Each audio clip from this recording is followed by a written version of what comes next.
नमस्ते, मैं हूं सुरेश कुमार एकलव्य और आप देख रहे हैं बात सच है। भारत चीन के बीच पूर्वी लद्दाख सीमा पर तनाव खत्म करने के प्रयास जारी हैं। दोनों देशों में इसका समझौता हो चुका है। पेंगोंग झील क्षेत्र में चीन ने अपने स्थायी तंबू और सैन्य शिविर उखाड़ लिए हैं और इन्हें लेकर वह वास्तविक नियंत्रण रेखा के पास जा रहा है। बदले में भारत ने भी बहुत कुछ गंवाया है। भारत ने कैलाश रेंज की उन चोटी को खाली कर दिया है जहां से चीन का मोल्डो सैन्य कैंप इंडियन आर्मी के निशाने पर आ गया था। सिर्फ इतना ही नहीं, भारतीय सेना ने फिंगर 4 से 8 तक के गश्त करने का अपने अधिकार को छोड़ दिया है। खबर यह भी है कि अब भी भारतीय इलाके चीन से खाली कराने की चुनौती कायम है। चीन 2 कदम आगे व 1 कदम पीछे हटने की रणनीति पर चल रहा है। लगता यूं है कि यह मामला इतना सीधा नहीं है जितना कि 3 दिन पहले नजर आ रहा था। हैरानी इस बात को लेकर भी है कि चीन की तरफ से सैनिकों की वापसी का बयान जरूर आया, मगर भारत ने इस मुद्दे पर खामोशी अख्तियार कर ली है। संभवतः इसकी शायद 2 ही वजह हो सकती है। या तो सरकार जनता को कुछ बताना नहीं चाहती है, या फिर वह अभी तक चीन पर दृष्टि बनाए हुए है और मामला ठीक हो जाने के बाद शायद अपनी प्रतिक्रिया दे पाएगी। मगर एलएसी से हमारे सूत्रों से आने वाली जानकारी जरूर कान खड़े करती है। सूत्र बताते हैं कि Gogra post hot spring Depsang पर अभी तक स्थिति साफ नहीं हो पाई है। दोनों देशों के बीच बनी सहमति के अनुसार अब दोनों देशों के सैन्य कमांडर वार्ता की मेज पर बैठेंगे और अगले चरण का हल निकालेंगे। रक्षा मंत्रालय और विदेश मंत्रालय दोनों की निगाहें लद्दाख में चीनी घुसपैठ पर टिकी हुई है। चीन एसटीडी ग्रुप की बैठक में भी यह मुद्दा काफी महत्वपूर्ण रहना है। 22 फरवरी को रक्षा मंत्री राजनाथ सिंह, राष्ट्रीय सुरक्षा सलाहकार अजीत डोभाल, रक्षा सचिव, रक्षा उत्पादन सचिव सीडीएस बिपिन रावत और तीनों सेनाओं के प्रमुखों की बैठक होने वाली है।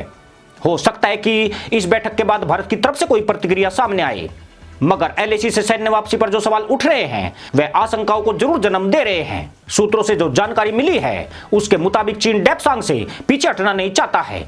अभी भी चीनी पक्ष डेपसांग को अपना क्षेत्र बताकर अड़ियल रुख दिखा रहा है। गोगरा पोस्ट और हॉट स्प्रिंग को लेकर भी उसके अलग अलग दावे हैं। यही वजह है कि चीन से अगले चरण की बातचीत और सहमति में भारत की निगाहें गोगरा पोस्ट, डेपसांग और हॉट स्प्रिंग पर टिकी है। खास बात यह है कि पेंगोंग झील क्षेत्र में सैन्य वापसी की जो सहमति बनी उसमें भारत को फायदा कम नुकसान ज्यादा नजर आता है। भारत ने कैलाश रेंज की चोटियों से पीछे हटकर डेपसांग से चीन को पीछे धकेलने का अवसर खो दिया है। यहां भारत चीन के सिर के ऊपर सवार हो गया था। इसी को आधार बनाकर वह चीन को अन्य जगहों से पीछे धकेल सकता था, जबकि भारत के मुकाबले चीन को अभी भी बढ़त मिली हुई है। उसने भारत के लिहाज से अहम चोटियों को खाली कराया और सिर्फ फिंगर 4 के इलाके से फिंगर 8 से पीछे आ गया, जबकि डेपसांग में वह वापसी को तैयार नहीं है। चीनी पक्ष अब पूरी तरह सौदेबाजी पर उतरा हुआ है, जिससे मामला कहीं न कहीं फंसता हुआ नजर आ रहा है। हालांकि लद्दाख सीमा पर फौज के हटने के सवाल पर रक्षा मंत्रालय और विदेश मंत्रालय के अधिकारी कहते हैं कि चीन की सेना पेंगोंग क्षेत्र में अप्रैल 2020 वाली स्थिति में लौट रही है। पर लगता यूं है कि चीन के साथ साथ भारत ने अपने दावों से भी समझौता कर लिया है। भारतीय सेना फिंगर 4 से 8 तक गश्त करने जाती थी। फिंगर 4 पर भारतीय सेना की सैन्य चौकी मौजूद थी, मगर भारतीय सेना यहां से पीछे हटकर फिंगर 3 पर आ गई है। चीन की सेना फिंगर 8 से पीछे चली गई है, यानी भारत अपनी सीमा पर पीछे हटा है और गश्ती करने के अधिकार को भी कम किया है। चीन की एक पुरानी रणनीति से हर कोई वाकिफ है। वह पड़ोसी देशों की सीमा में 2 कदम घुसता है, कुछ दिन बाद तनाव की स्थिति बनाता है और इसके बाद 1 कदम पीछे हटकर समझौता कर लेता है। कुछ समय बाद फिर वह इसी को दोहराता है। इसे चीन की सबसे खतरनाक विस्तारवादी नीति के तौर पर देखा जाता है। मई 2020 में चीन की लद्दाख घुसपैठ के बाद चीन के नई दिल्ली में राजदूत ने इसी तरह का संकेत दिया था। जुलाई 2020 में एनएस अजीत डोभाल और उनके चीनी समकक्ष वांग यी के बीच में गलवा वैली को लेकर इसी आधार पर सहमति बनी थी और दोनों देश बम्पर जोन बनाने की शर्त पर तैयार हुए थे। इसमें भारतीय सेना को अपनी जमीन पर पीछे लौटने तथा चीन की फौज के एलएसी पर पुराने तैनाती स्थल पर चले जाने पर सहमति बनी थी। यानी इसे चीन की शतरंज की बिसात पर घोड़े जैसी चाल कह सकते हैं। लद्दाख क्षेत्र में पहले चरण का समझौता कहीं न कहीं इसी रणनीति के तहत हुआ है। इसका मतलब यह है कि चीन पर इतनी जल्दी भरोसा करना नुकसानदेह हो सकता है।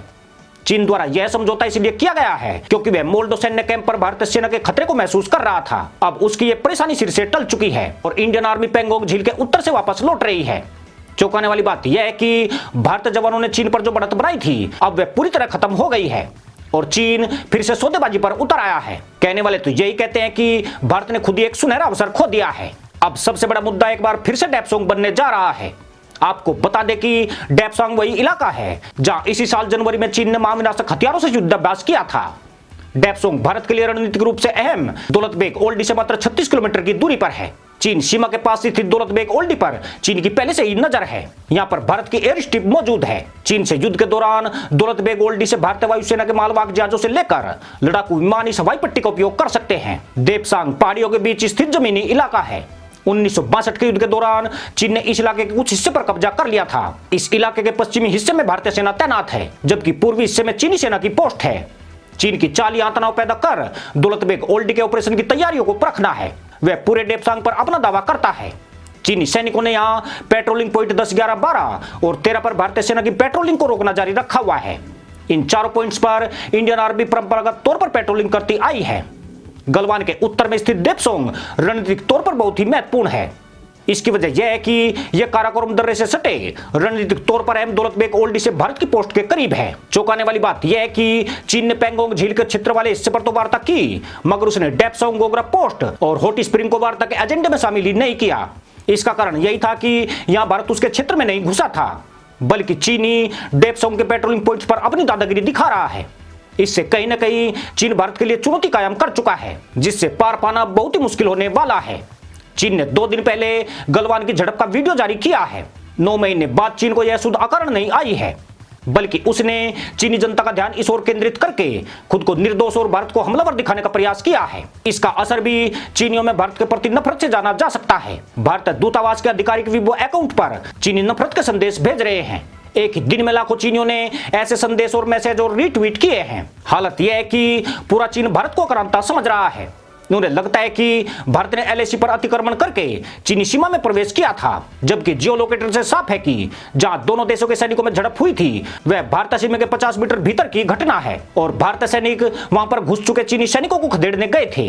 कम्युनिस्ट सरकार ने अपने घायल सैनिक दिखाकर जनता की सहानुभूति भी बटोरी है और यह दिखाने का प्रयास किया है कि इस झड़प में जो 4 सैनिक माओ घाट पहुंचे थे उन्होंने सीमा की रक्षा के लिए अदम्य साहस का परिचय दिया है। यानी चीन अपनी रणनीति के तहत बेहद चतुराई से कदम उठा रहा है, जबकि लगता यूं है कि भारत अभी उसके इरादों को भांपने में नाकाम रहा है। वह एक के बाद एक ऐसी चालें चल रहा है जिसकी काट के लिए भारत शायद तैयार नहीं दिखता है। वैसे यह कहना अभी भी जल्दबाजी होगी कि चीन की नई चाल क्या हो सकती है, पर इतना तो साबित हो गया है कि अभी तक जो हुआ वह चीन के मन मुताबिक हुआ है। वह 2 कदम चला और 1 कदम पीछे लौट गया। भारत ने जिस साहस के दम पर कैलाश की पहाड़ियों पर कब्जा किया था, सेना उनको खाली करके लौट रही है। फिंगर 4 से सेना फिंगर 3 पर आ गई है। फिंगर 8 तक गश्त करने की उम्मीद अब शायद नहीं लगती है। इसमें बलिदान व्यर्थ गया या बदला पूरा हुआ, यह सवाल अभी भी गौण है। इसी के साथ अनुमति दोस्तों, जय जवान, जय किसान, जय हिंद, वंदे मातरम।